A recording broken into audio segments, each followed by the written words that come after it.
السلام علیکم ورحمۃ اللہ وبرکاتہ۔ ناظرین، میں محمد طیب قاسمی اور آپ دیکھ رہے ہیں طیب قاسمی آفیشیل یوٹیوب چینل۔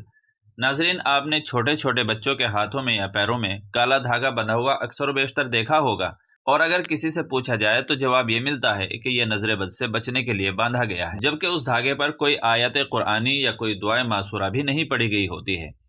تو کیا اس طرح بچوں کے ہاتھ یا پیر میں نظر بد سے بچانے کے لیے دھاگا باندھنا صحیح ہے؟ اس سلسلے میں علماء کرام اور مفتیان اعظام کا فتویٰ کیا ہے، آج اسی فتوے کو ہم دیکھیں گے۔ چنانچہ دارالعلوم دیوبند سے کسی نے سوال کیا، جو کہ آپ اپنی اسکرین پر بھی دیکھ سکتے ہیں، جس کا عنوان قائم کیا گیا ہے بچے کے ہاتھ پیر میں کالا دھاگا باندھنا۔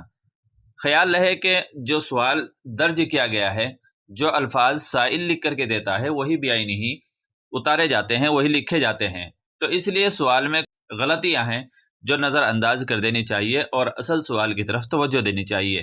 سوال یہ کیا گیا ہے، کیا بچے کے ہاتھ یا پیر میں کالا دھاگا اس نیت سے باندھنا کہ نظر نہ لگے جبکہ قرآن کی کچھ صورت یاد ہو، جیسے آیت الکرسی، سورہ فاتحہ، سورہ اخلاص، سورہ ناس، سورہ فلق، سورہ کافرون، سورہ مسد، یہ سورہ مسد نہیں سورہ صمد ہے، سورہ ناصر، سورہ کوثر، سورہ معاون نہیں بلکہ سورہ معاون ہے، سورہ قریش، سورہ فیل، سورہ ہمزہ، سورہ تکاثر، اتنا کافی نہیں ہے؟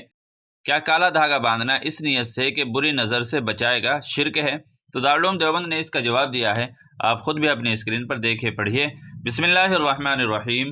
بچے کے ہاتھ پیر میں کالا دھاگا اس تصور سے باندھنا کہ اس سے نظر بد نہیں لگے گی، اور دھاگا نہ باندھنے کی صورت میں نظر بد لگ جائے گی، یعنی دھاگا باندھنے کو مؤثر حقیقی سمجھنا، یہ جاہلیت کا تصور ہے، اس عقیدے سے باندھنا ناجائز ہے۔